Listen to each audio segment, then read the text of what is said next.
예, 지난주에 있었던 대통령의 시전 연설은 오늘 민주당의 교수단체 대표 연설, 그리고 다음 주부터 시작될 예산결산특별위원회의 내년도 예산 심의에 대한 여당의 가이드라인이 될 겁니다.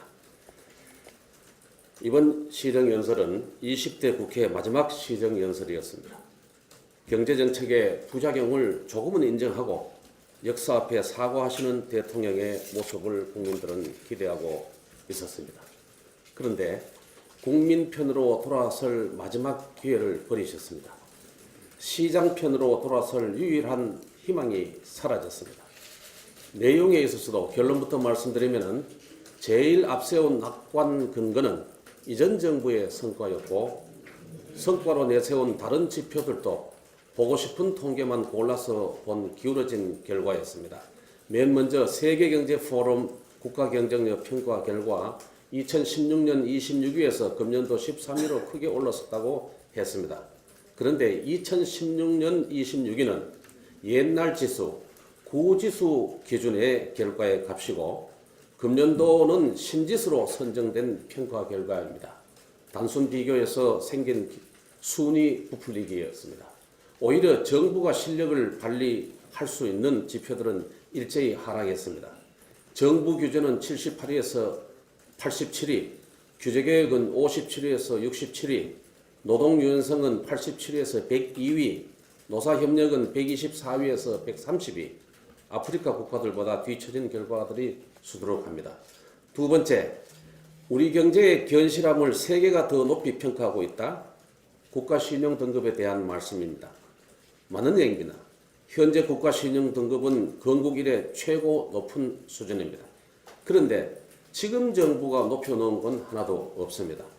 피치는 7년 전, 무디스는 4년 전, S&P는 3년 전 이전 정부가 올려놓은 등급이 가까스로 유지되고 있는 것입니다. 우려스러운 것은 3개 기관에서 우리나라 기업에 대한 평가를 낮춰가기 시작하고 있다는 점입니다.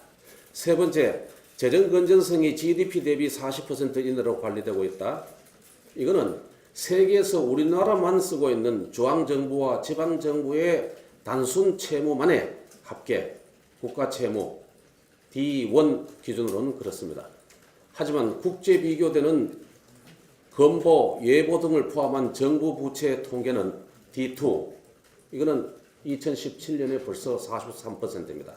한전, NH, 도로공사, 연금, 충당금, 공자기금 다 더한 국가 부채는 GDP의 60%를 이미 넘어서고 있습니다.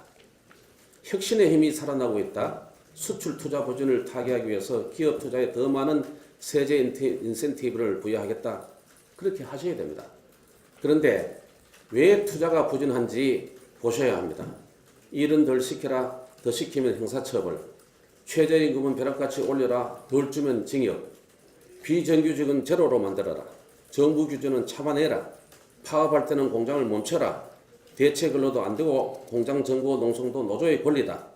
이러니까 돈 싸들고 나가는 해외 투자는 50% 늘고 돈 들고 들어오는 외국인 투자는 40% 줄어드는 거 아닙니까? 대통령이 IMF를 거론하면서 독일하고 네덜란드를 들어서 일을 했습니다만은 재정 지출이 아니고 양국 모두가 조세 감면을 재정 정책으로 내세웠습니다. 독일은 법인세 실효세율을 낮추고 네덜란드도 감세했습니다. 지출을 하는 경우에도 인프라, 디지털, 친환경, 핀세트 집중 일정 기간 투자하겠다고 한 겁니다. 따라서 법인세의 역주행의 정상화, 투자세 공제 제도의 정상화, 가업 상속 공제 대상과 요건 완화 등을 통해서 기업의 투자 여력을 회복시켜 주자고 하는 것이, 그 내용을 담고 있는 것이 민부론입니다. 오늘 오후 2시에 민부론이 간다. 세 번째로 원주에서 자영업, 소상공인, 기업인 분들과 언론인 여러분을 모시고 당 대표님과 민주론 집필진이 함께 합니다. 많은 관심 부탁드립니다.